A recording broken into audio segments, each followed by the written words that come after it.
Yeah, it's the moment we've been waiting for, huh? iBar Studios. Last days, we turning the last page. Can't say that enough. What?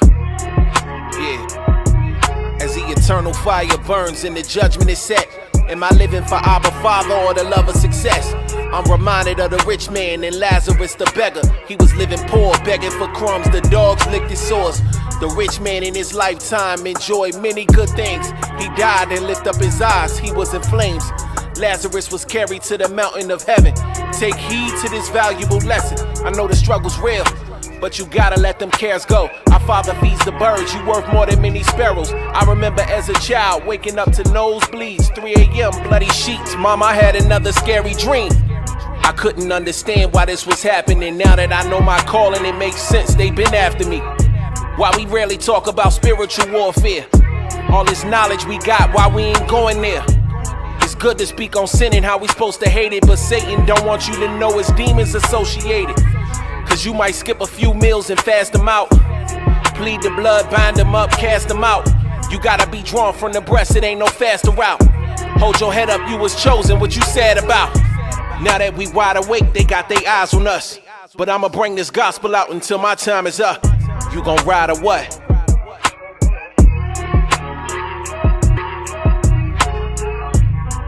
I always ask this question. Do we really have free will? If our steps were predetermined by the creator of all things, the almighty power of Abraham, Isaac, and Jacob. Do we really got control over what role we play in this?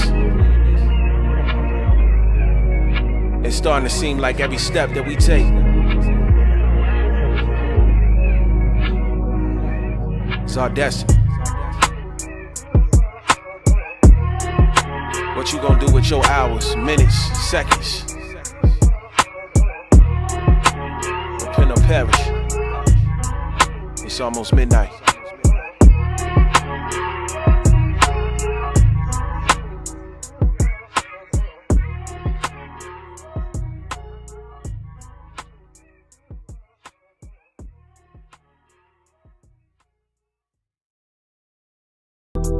Yeah, in times.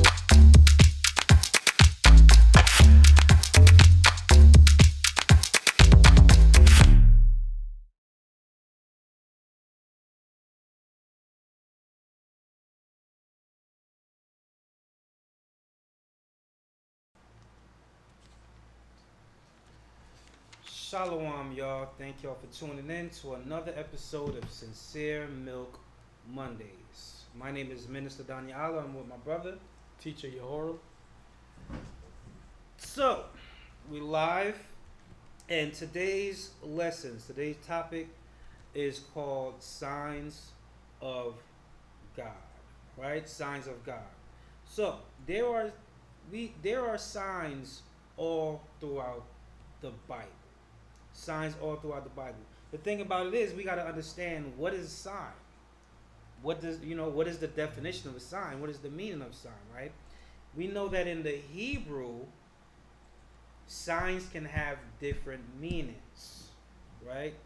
Let's pull up the definition. Let's get the definition of signs in the Hebrew.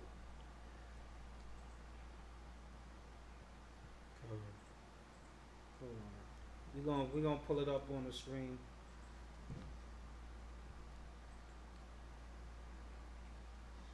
To get the definitions. Right? Just because you see, like sometimes you will read and you see the word sign, right? But it will have different meanings. It'll have different meanings. So we're gonna get right into it and break it down. If you could get the picture. There we go.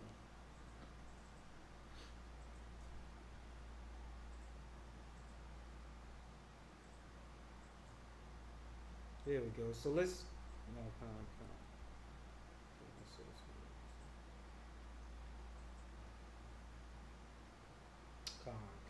So let's get ourselves familiar with these signs which can help us more in understanding the scriptures, more in understanding, who we are as a people, what we should be doing, understanding the Lord, right? We must understand these signs. So read that for me, brother. So this is the transliterated word off, and the feminine definition is sign. Right. So before the definite, so the word sign in the Hebrew is off, and there's many definitions. He's about to read the many definitions of the word of that word. Read on. Right. Sign, signal. So you have sign. So sign could be a sign or a signal. A distinguished mark. Banner. A banner. Remembrance. Remembrance. A sign could be a remembrance of something. Miraculous sign. A miraculous sign. Omen. So sign could be an omen. Warning. Token. Ensign. Standard. Miracle. Proof. Right. So these are the different definitions of signs. So let's go. We're going to go into the Bible. We're going to go into the Bible, into the scriptures, to understand or identify these different signs. Okay. And like I said, it's going to help us in our journey in this walk, in this truth, because it's going to give us more understanding of especially what's going on in these latter times that we live in the end times, right?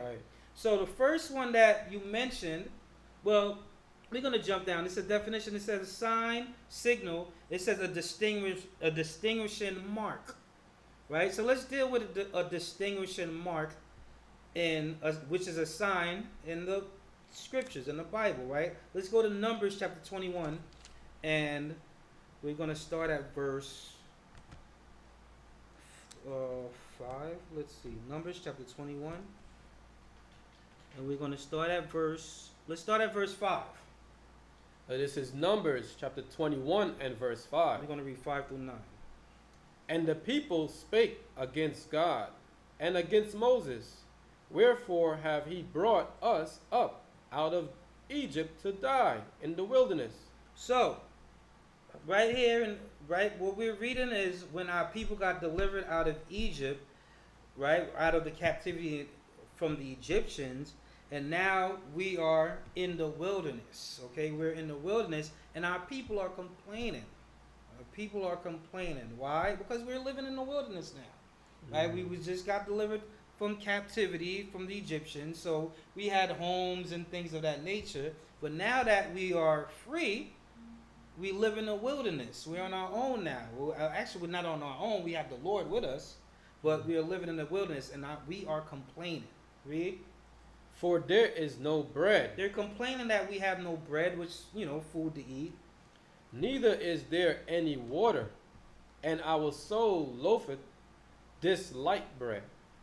Read. Verse 6. And the Lord sent fiery serpent among the people, and they bit the people, and much people of Israel died. So the Lord got angry and upset with us and sent serpents, fiery serpents, to bite us, right? To kill us. Why? Because we were murmuring. We were ungrateful. We got delivered out of the Egyptian captivity. We were serving hard bondage. Serving hard bondage. Now we get delivered and we're in the wilderness. We're not used to the wilderness. We're not used to this thing. So now we're complaining. And the Lord he got upset. Like, how dare you? So he sent fiery serpents. Read on. Therefore the people came to Moses and said, We have sinned, for we have spoken against the Lord and against thee. Pray unto the Lord that he take away the serpents from us. And Moses prayed for the people. And the Lord said unto Moses, Make thee a fiery serpent, and set it upon a pole. So the fiery serpents, if y'all don't know, is snakes, all right? Read on. So the Lord told Moses, right?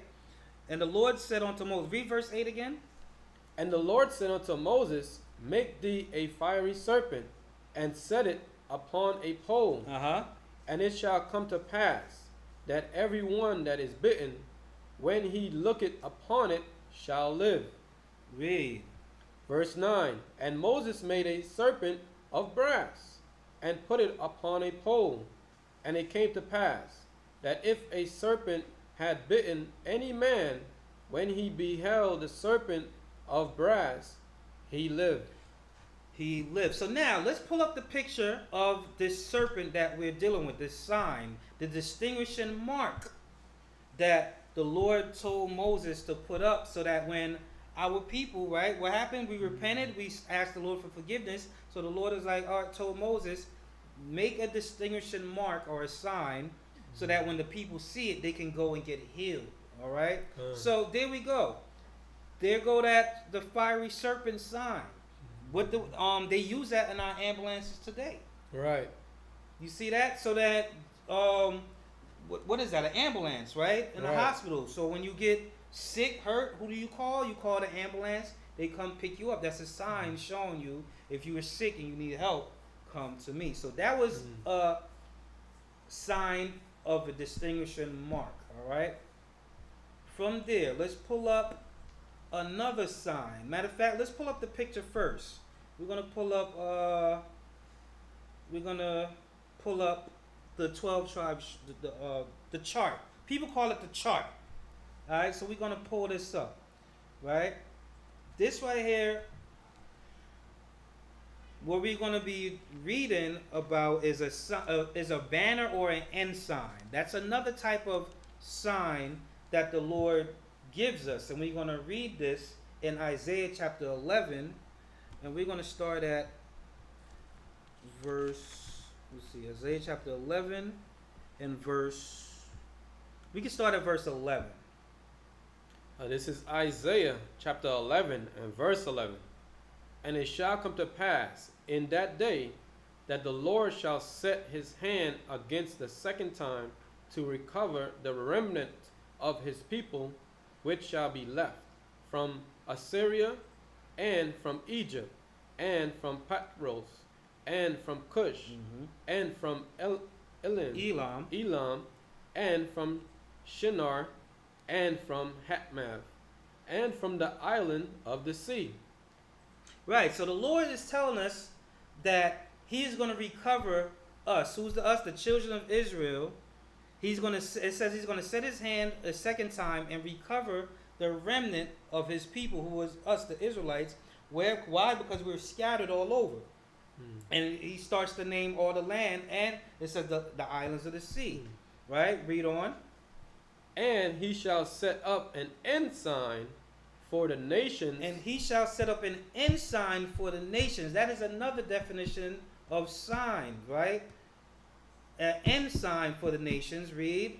And shall assemble an outcast of Israel. And shall assemble the outcasts of Israel.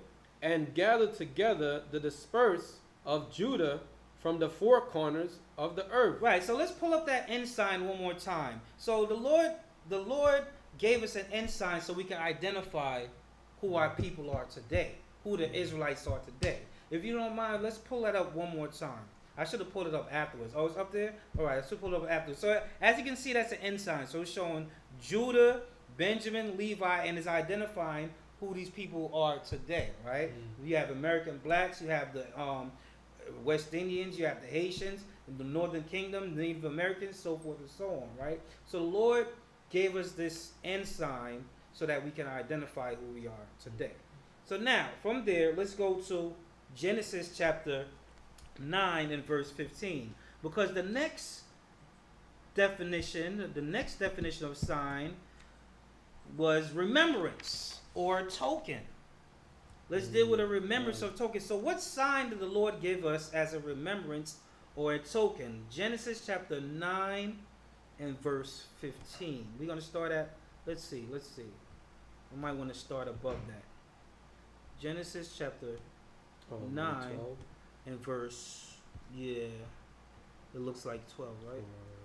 Genesis chapter 9 and verse, or maybe you could start at 11. Just start at verse 11, right? This is Genesis chapter 9 and verse 11.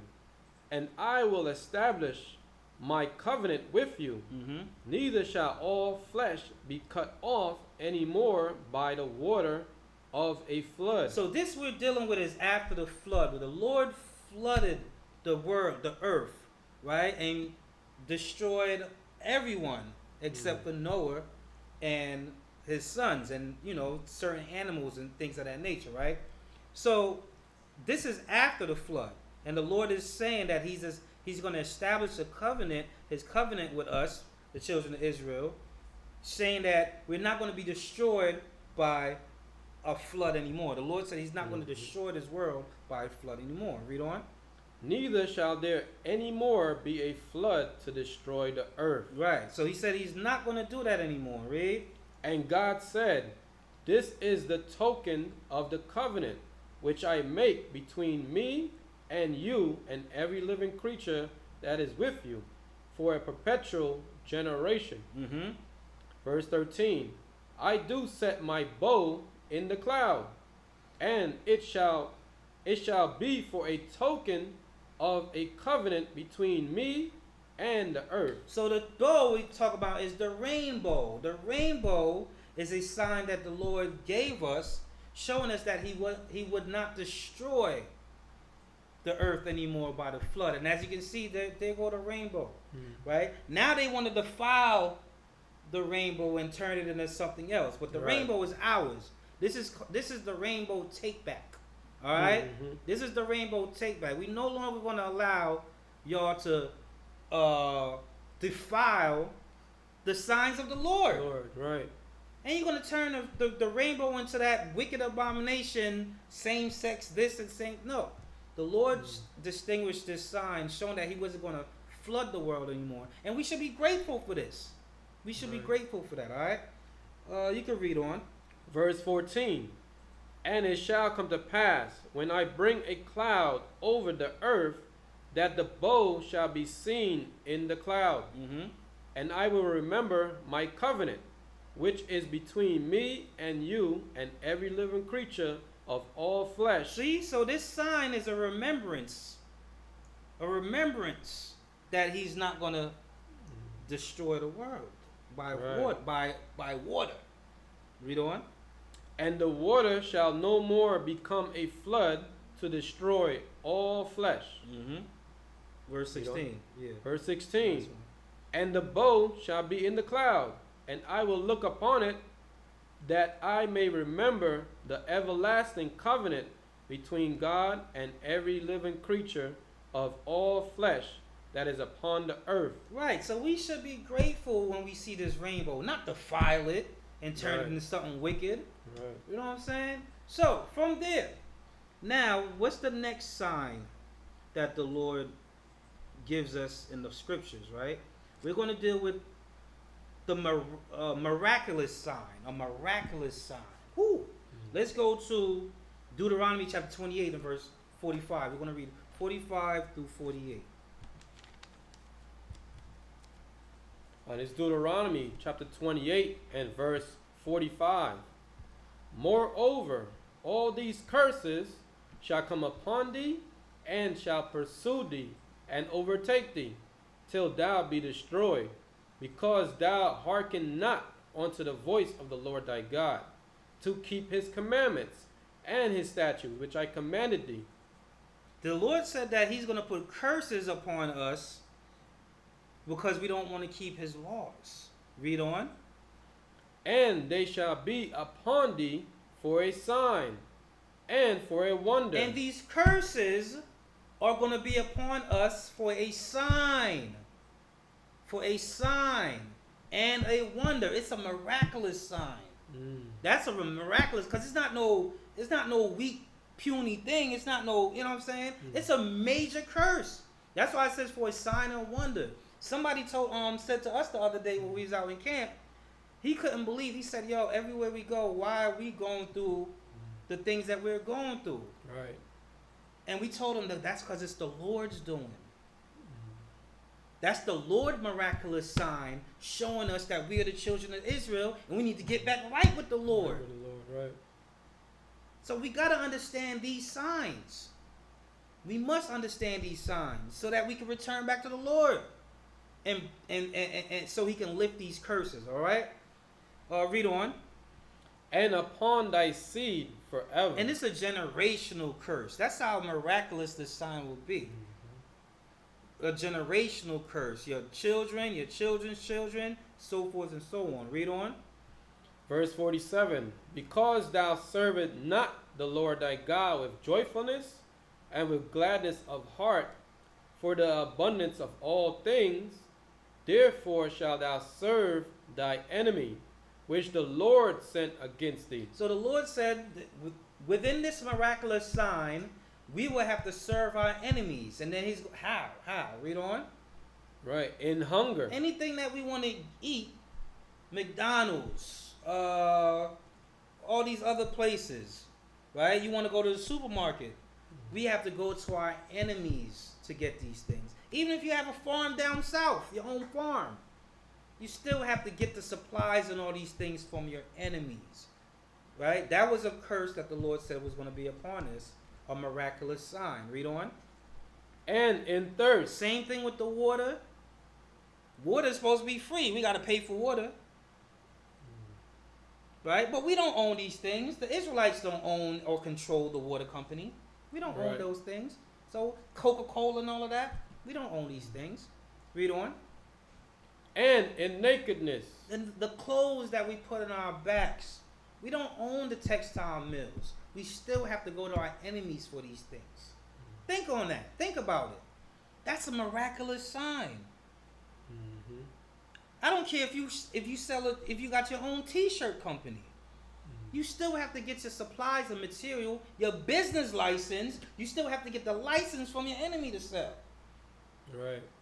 Try to go get a bucket. Try to get a bucket and go in your backyard and catch rainwater. See what happens. It's illegal. You still have to go to your enemies for these things. Read on. And in want of all things. That's the point. This curse is this sign is so miraculous, right? That anything the children of Israel want, your education, you want to get married, you want a driver's license, you want to have children, you still have to go through your enemies so you can get rights to your own children.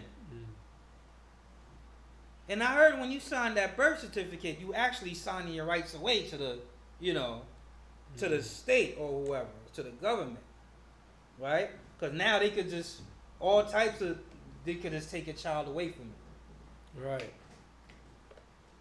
So that's a miraculous sign, all right? Now, what's the next sign that we mentioned? Omen. Okay, let's go to Deuteronomy chapter 6 and verse 8. Deuteronomy chapter 6 and verse 8. Matter of fact, we're going to start at verse... Yeah, we can do verse 8. Deuteronomy chapter 6, verse 8. We're going to read 6. We're going to read 8 through 9. Right? Because the omen is a sign. An omen is a sign. It's more of a physical sign. See, a lot of us don't have an understanding of what an omen is, right? An omen is sort of like, kind of like a physical sign. For example, we're going to show you. Read Deuteronomy 6 and 8. This is Deuteronomy chapter 6 and verse 8. And thou shalt bind them for a sign upon thy hand, and they shall be a frontlets between thy eyes. So, right there, what they were talking about. Let's show you pictures of frontlets and phylacteries. Right, we're gonna pull that picture up. The Lord said this was a sign that we're supposed to bind. What were we supposed to bind up as a sign? The commandments. We're gonna pull the picture up to show y'all.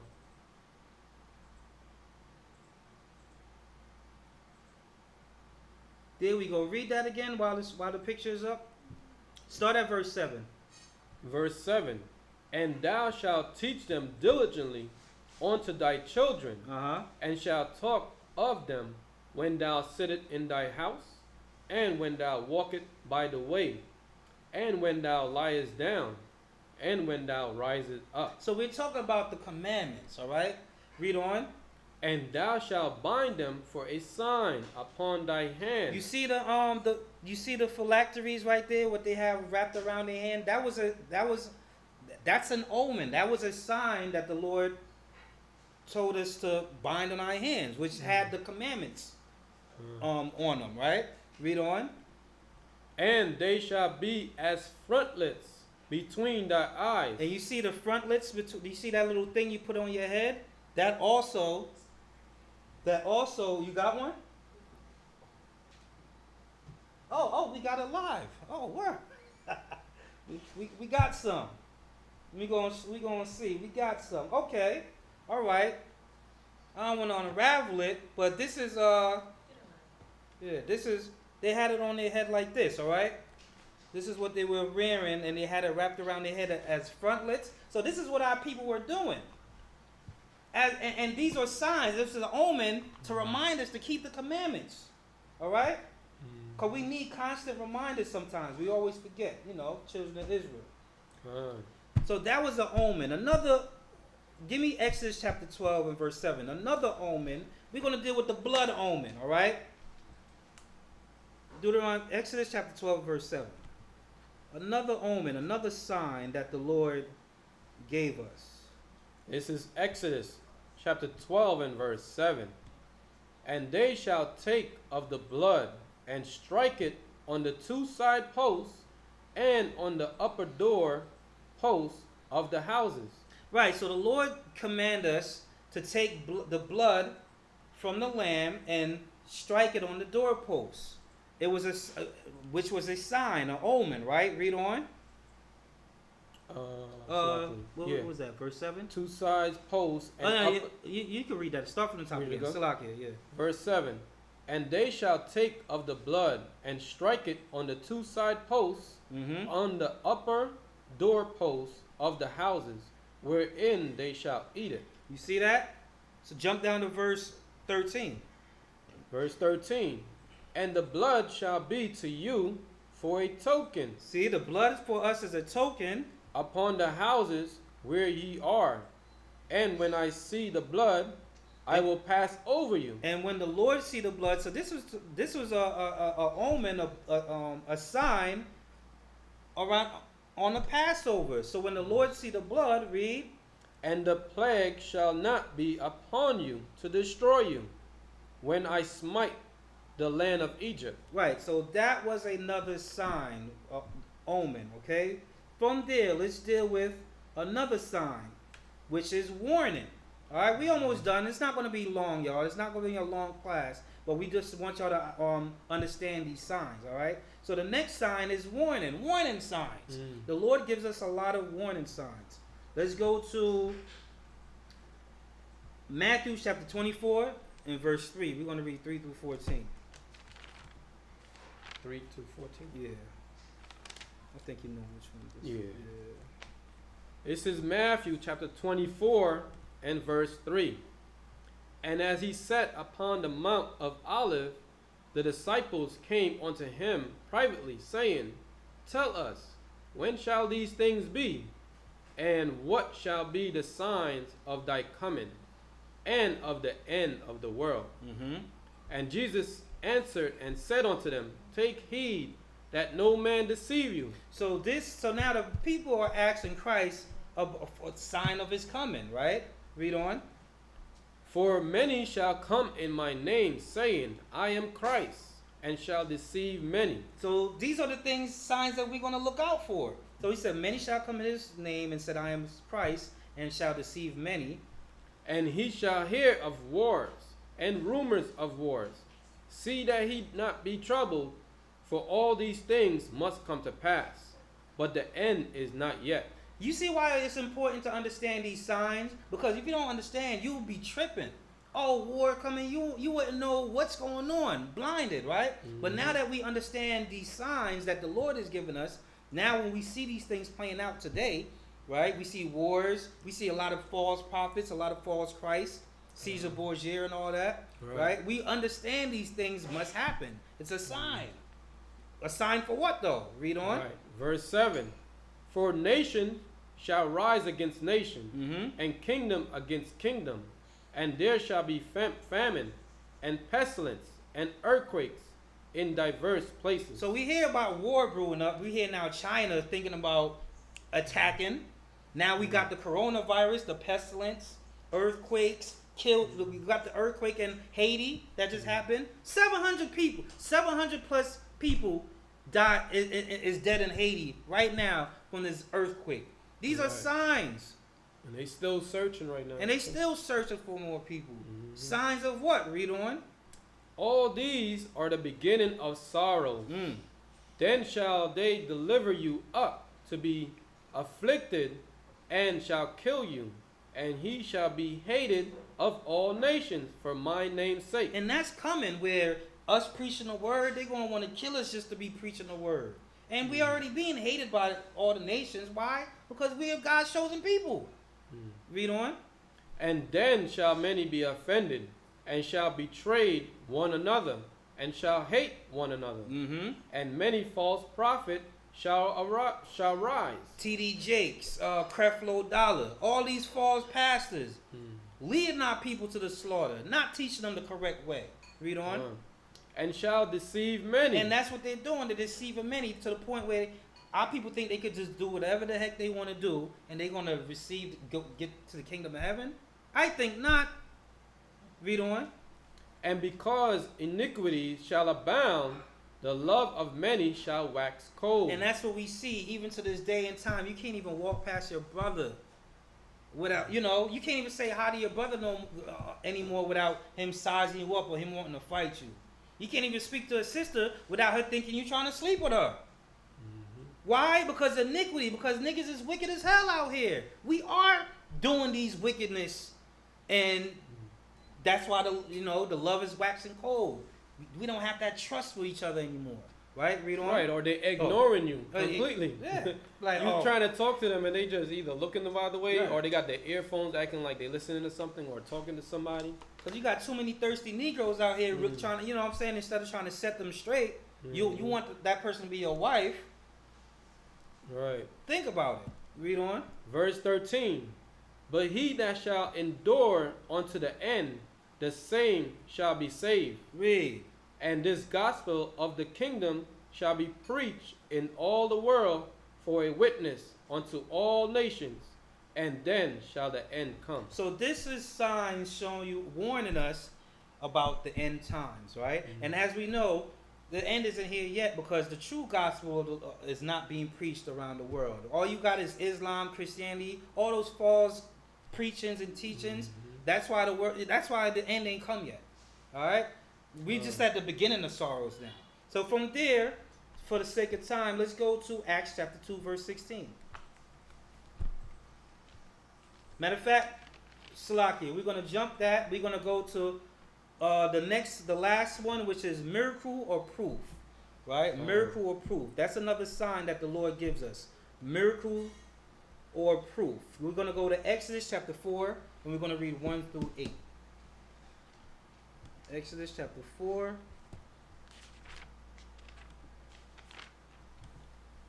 Because the Lord gives us signs. He shows us miracles, right? And we're going to prove that. Read that. Exodus. This is Exodus chapter 4 and verse 1. And Moses answered and said, But behold, they will not believe me, nor hearken unto my voice. For they will say, The Lord have not appeared unto thee. And that's how our people are today. They don't believe unless they see something. Right. So the Lord is like, all right, y'all want to see something? I'm going to show you something. Y'all want to see a sign? Y'all want to see a miracle? All right. Read on. And the Lord said unto him, What is that in thy hand? And he said, A rod. And he said, Cast it on the ground. And he cast it on the ground. And it became a serpent. And Moses fled from before it. And the Lord said unto Moses. Right, so that was one miracle that he did, one proof that was done. He turned Moses' rod into a serpent, a snake. All right, read on. And the Lord said unto Moses, Put forth thy hand, and take it by the tail.